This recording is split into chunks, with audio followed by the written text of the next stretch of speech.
the shirt you're wearing right now that Stephen Johns kind of drew with a Sharpie on a Yeah. t-shirt and it turned into something like absolutely crazy. I reached out to you about this kind of when y'all were starting. Yeah. Mental Miles, he texts you, says, I'm going to go rollerblade across the US. Yeah. Your response and like, how did this all come to be? It's funny because I got your email on the flight to Pittsburgh when I was going that Saturday, and we left Monday morning. Yeah. And I was like, I saw the email. I was like, oh yeah, I'll do this, but like we'll have a lot more to talk about in a couple months. Yeah. Yeah, so that was pretty wild. Like Steven's a good friend of mine. Obviously met through the Stars. Every Stars fan's kind of familiar with his story and what he's been battling these past couple years. It's been a really weird couple of years, honestly, with what he's been going through and the way that's been addressed and talked about.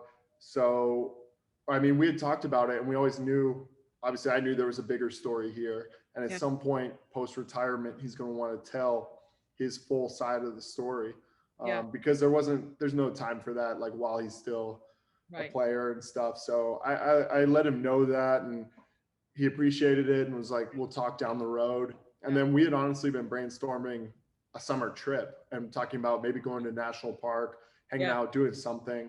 And then he reached out to me with this idea to rollerblade across the US. Yeah. And it worked out so fortuitously because it's a time where I just finished work with the Stars and I didn't start working for Bally until this week, until August 1st. Nice. So I had 2.5 months where I was just going to hang out for the summer, take some trips, chill. And so it was really the only time in my life I could have done something like this.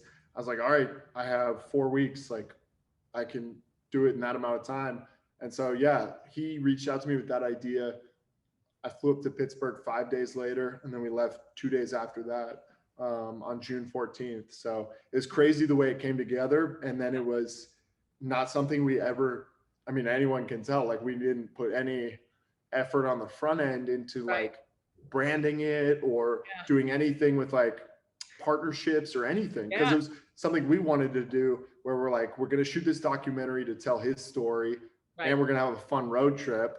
And we'll see if some people want to follow along, but it took off in the first couple of days and after his initial post about it, which was so cool. So then it was a scramble to like recalibrate and be like, all right, we should capitalize on this because it's really doing a lot for a lot of people, which was so cool. And so y'all started in Pittsburgh and Yep. went all the way to Oregon, correct? Yep. Over the course of 3.5 weeks. Nice. Okay.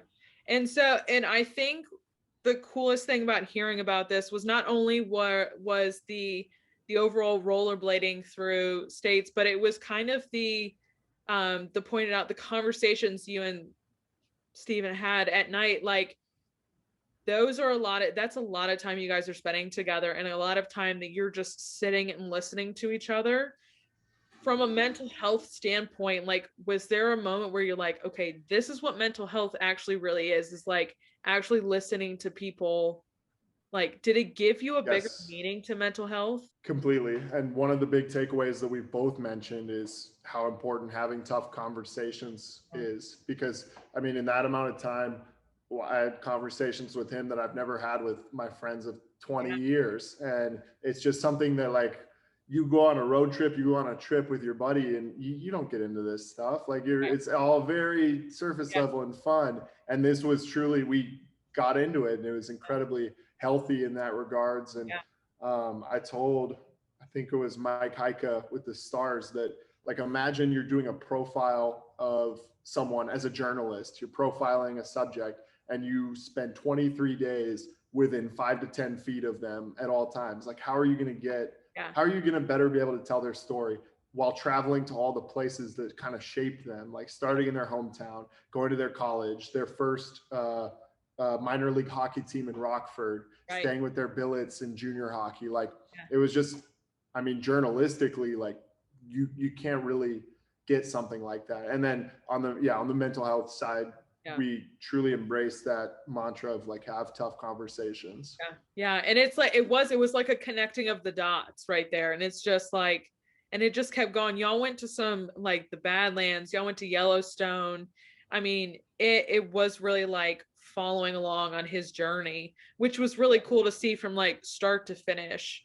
I think the kind of the two coolest things that came out of this is one, you guys have a partnership now with Mental Health America of Greater Dallas and the Dallas Stars Foundation now to kind of keep this moving, which is so incredibly cool. But I think the other cool part is the amount of people that joined along with you guys. Every day I was checking y'all's Instagram and Twitter just to see the amount of interaction that other people were getting and were Yeah. like having their own journeys.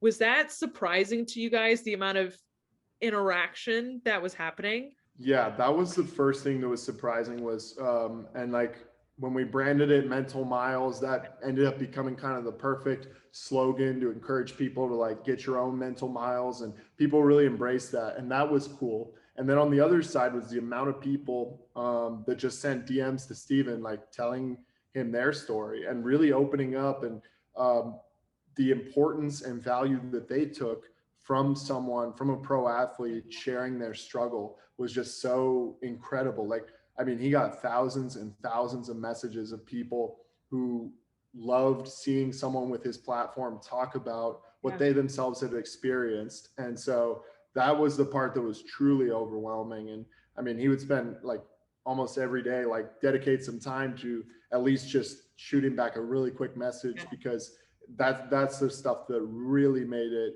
Yeah. so enriching, and kind of seeing the impact you were having. Not only was it probably perfect timing for him, but such a perfect timing for everybody else in the United States as well, just with everything that's been going on. There's been such a highlight on mental health. So I mean, timing was probably highlighted so much right now, just with everything going on in the world. Yeah, we talked about that, and we talked about it with different people along the way. Like everyone throughout the past year and a half has been forced to confront Yeah. themselves, and there's like been no escape from that. And maybe if you weren't struggling with something before pandemic, lockdown, all that, a lot of people are now. And then this isolation is a real thing that's important to talk about and deal with. And so Absolutely. I think that definitely factors into the increased conversation now on mental health, and it's a good thing that people are talking about it. Yeah. And I think when I was reading about all of this, you'd said that this was probably going to be one of the hardest documentaries, movies for you to put together. You lost a drone. How are you feeling about um like putting this together and having people see it? Yeah. So first off, toughest production environment, just from the logistics of like Yeah. living in a tent and trying to charge batteries and Oh God, yeah. keep your gear not dusty. And like, Yeah.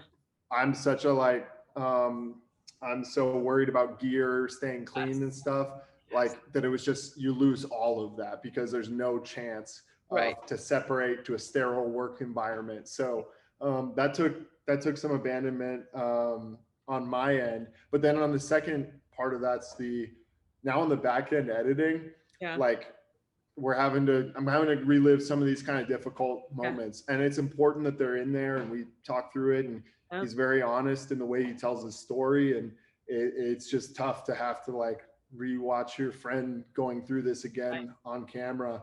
But it feels very important, and feels definitely a bit more important than anything I've done up to Yeah. this point.